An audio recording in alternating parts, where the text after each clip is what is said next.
Gimbals have made a huge impact on how we shoot moving shots.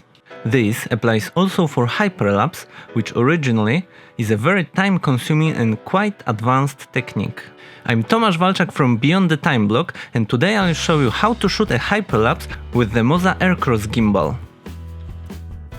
First of all, I want to mention that it's not really a replacement for original tripod technique. These two techniques give you different results. You can't do exactly the same shot with gimbal and tripod. Check out my video in which I compare those two techniques. Gimbal shots are good mostly for forward-moving hyperlapses.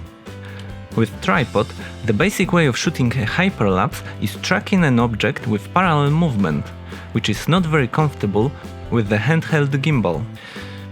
Gimbals also can be mounted to the tripod and used as an assistance in classic technique, but it's something for another video. It's best to use a dual handle for such shots. If you wanna use one hand setup, grab the gimbal firmly in two hands. Remember, those are 3-axis gimbals. When it comes to sideways and up-down movement, you need to stabilize it with your hands. Basic, straightforward hyperlapse with the gimbal can be accomplished in all-lock mode.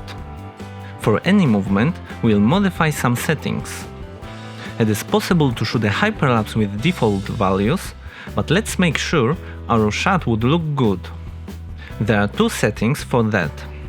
If you want to control the gimbal rotating the handle, change the follow speed. Something around 1 to 3 would be okay. You can also control the movement with the joystick, then set the control speed to 1. All of the movements will be speeded up in hyperlapse, so we want it to be as slow as possible. Let's set the intervalometer in camera. You can also use an external device. I like to keep the interval at 1 second and shutter speed around half a second. For this shot, I'll make it 0.8 to get more motion blur. Don't forget to calibrate the gyroscope before shoot. Press your elbows to your body and start walking with regular speed. Bend your knees a little and try to keep the gimbal at the same height all the time.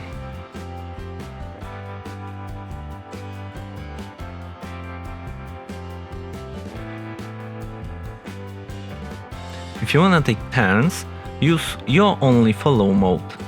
The lower follow speed you set, the earlier you will have to start turning the gimbal.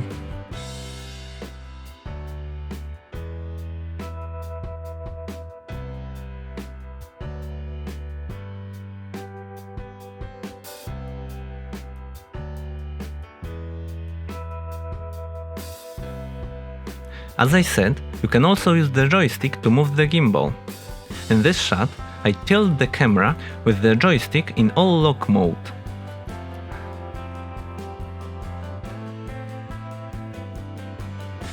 You can even use it to move the roll axis, creating some abstract shots.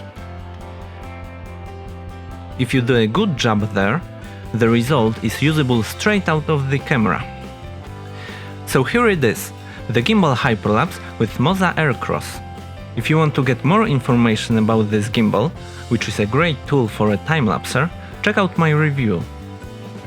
Don't forget to subscribe my channel. See you next time!